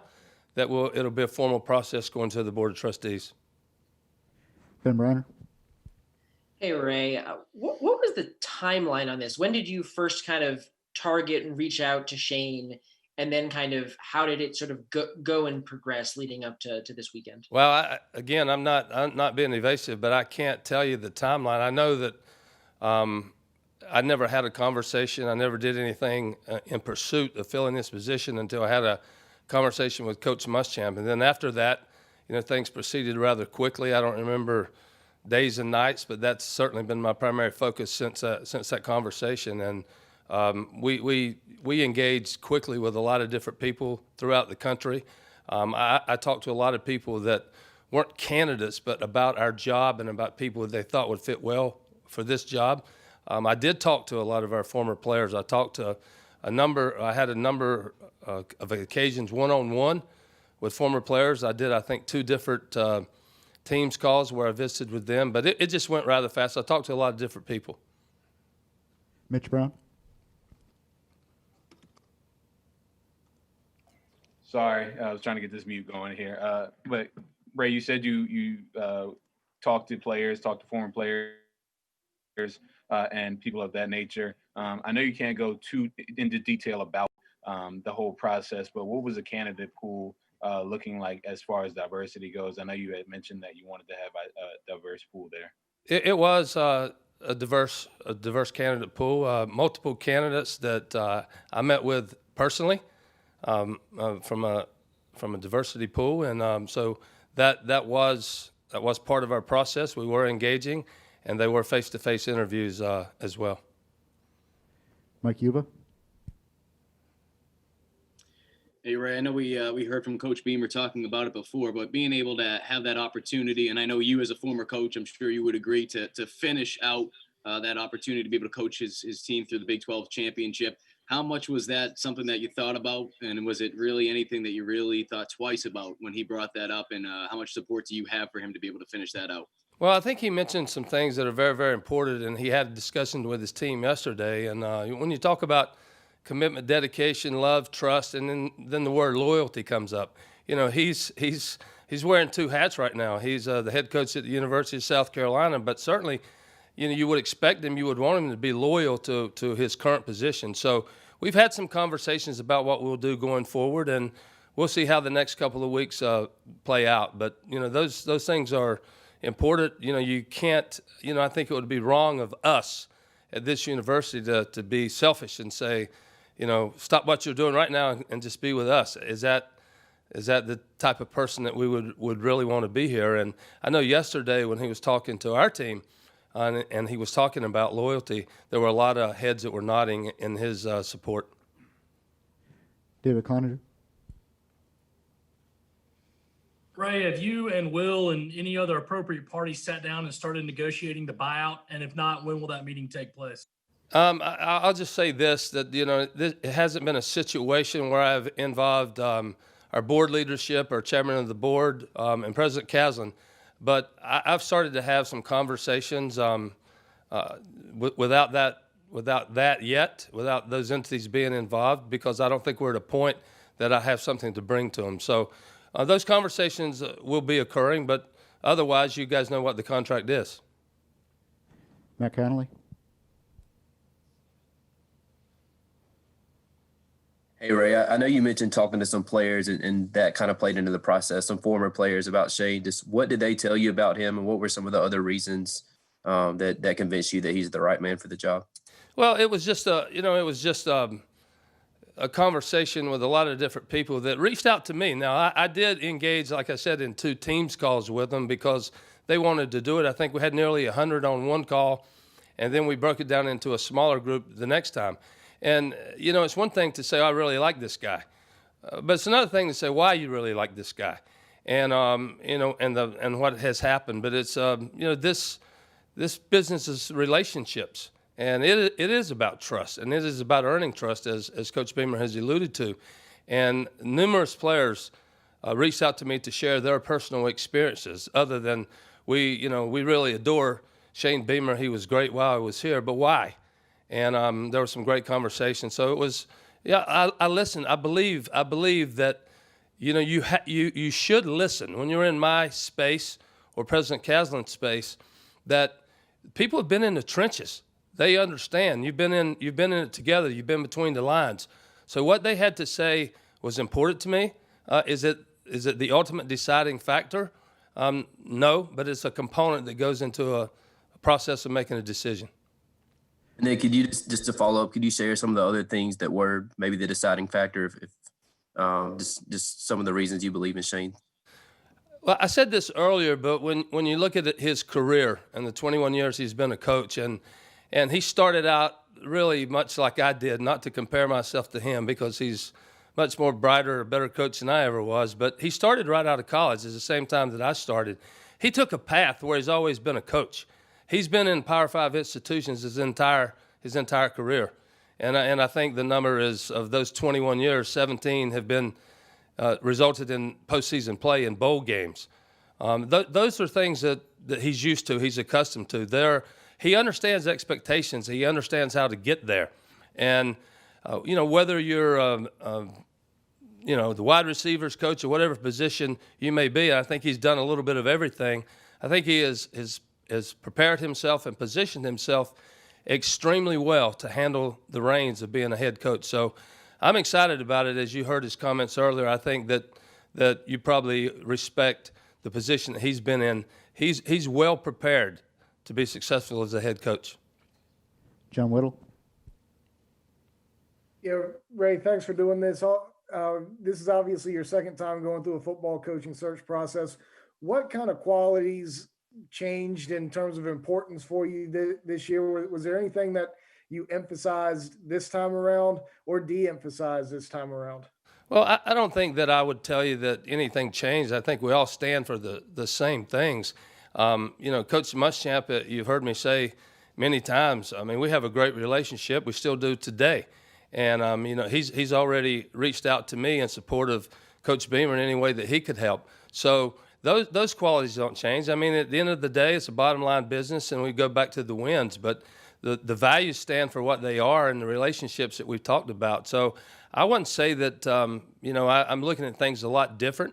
I think you've heard what Coach Beamer has to say. What he stands for is important in the culture that he's going to build here. Let's go to Phil Kornblut. Hey, Ray. Couple of questions, one on topic and one off the topic. It's pretty obvious the program's in a very low situation right now, very tough situation that Shane is stepping into. Can you dare ask Gamecock fans to be patient and understanding while he tries to build this program? Will they be acceptable of, maybe a tough season or two until he gets it rolling? Number two, have you and Dan Radakovich had a chance to talk about location for the 2021 football game? Thanks.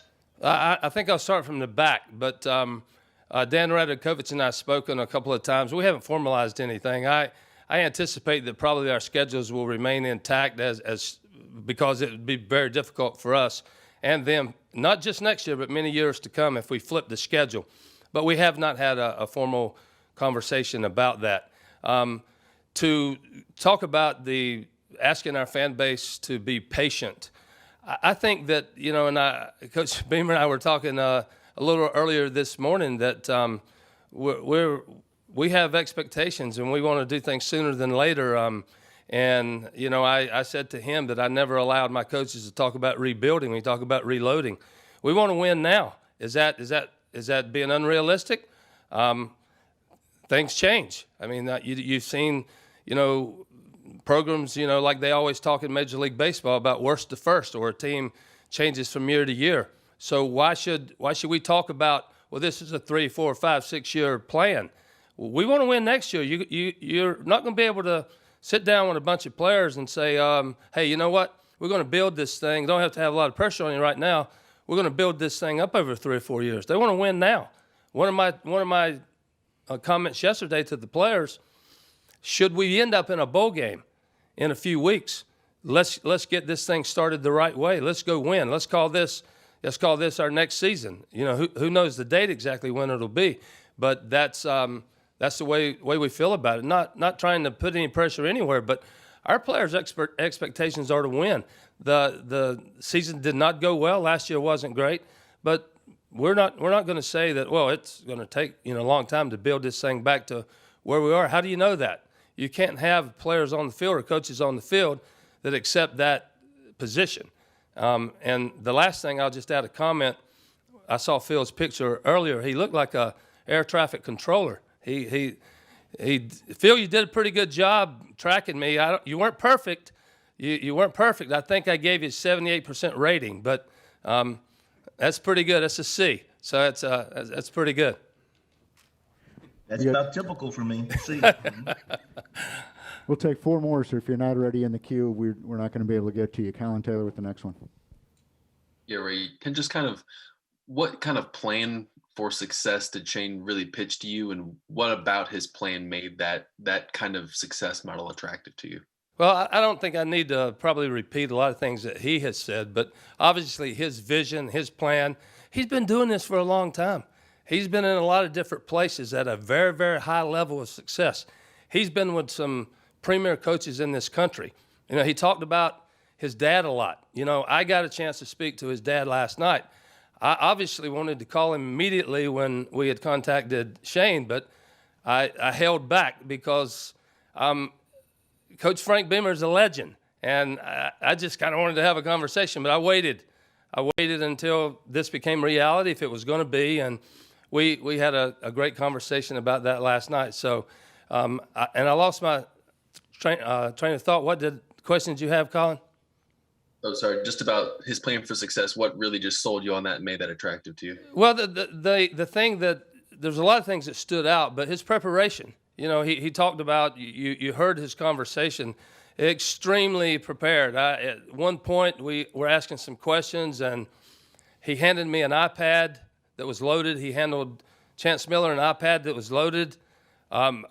We had our own iPads that he had prepared to show us his plan and where he was headed. We had a lot of conversations about staffing. Certainly we talked about character, integrity, culture, and those kind of things, but about this building, about the coaches in this building, but also the support staff that we have here. So we went from A to Z, Colin, I can assure you. Dick Cox. Have you had a chance to talk to any of the current players, and what was their reaction and excitement with the hire? Well, I was with Coach Beamer yesterday, and I spoke first to the players. I'm not sure they really knew he was in the building yesterday when I addressed them. We sort of had him over in the corner. Maybe they did at that point, but they received him well, to the point I got a little nervous because, you know, as I was finishing my talk about they were going home for some time off, and then he was speaking, and I said, please make sure that you address him at the very end, that we are we're masking. We were distanced. We were actually in the indoor instead of in the office or in our team rooms, because you have more opportunities to social distance. And they had their mask on, and we regretted the fact that we couldn't have conversations maybe more intimately. But when he was finished talking and he said goodbye to him, be safe, almost the whole team ended up trying to have a conversation. And they were very smart about maybe getting too close, but that was very inspiring. We have time for 2 more. Gene, then Ben. Gene. Hey, Ray, you're getting a little bit of a good sticker price on this coach relative to what going rate might be in the SEC. Did that influence you deciding to choose Shane? Absolutely not. I mean, our commitment was that we have invested in our resources and our commitment here at this university and our football program and our other sports. And, we have a fan base that has expectations, and we weren't, that it's important. We're in a year of COVID.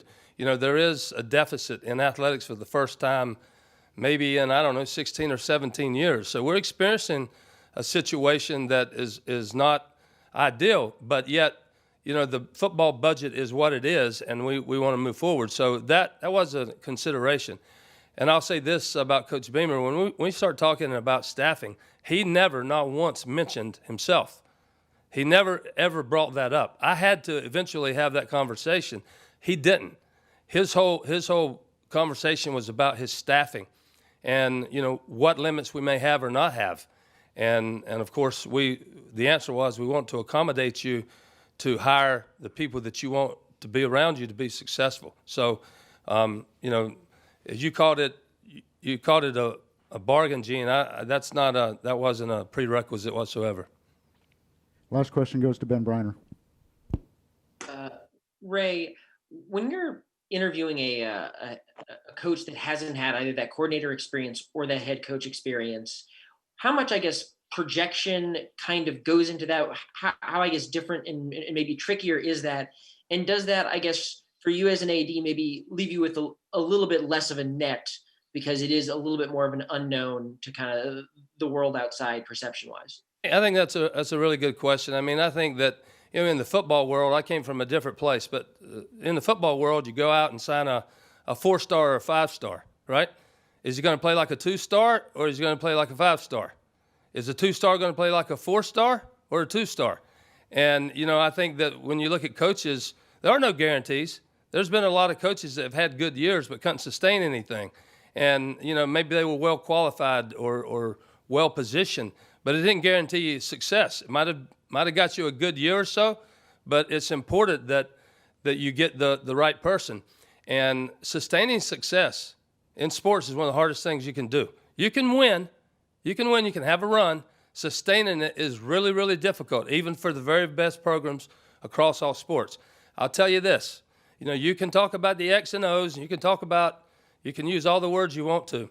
But from my vantage point, when I sit down with an administrator, somebody on my staff, or a coach, one thing that I always try to look into is there an edge? Is there an edge? Is there an intangible quality that is going to give them an opportunity to separate themselves? And I felt very strongly about Shane Beamer when we had the chance to visit on phone and in person that there is an intangible, there's an edge. The preparation, the experience certainly is there. But do you have those other two traits? And they were very important to me. All right, thank you, Coach Tanner. And with that, we will wrap it up. Just so you're all aware, we are going to take a few photos here that we'll send out as well, like we did yesterday. So you'll have those if you need to access those as well. Thank y'all. Appreciate it. Everybody.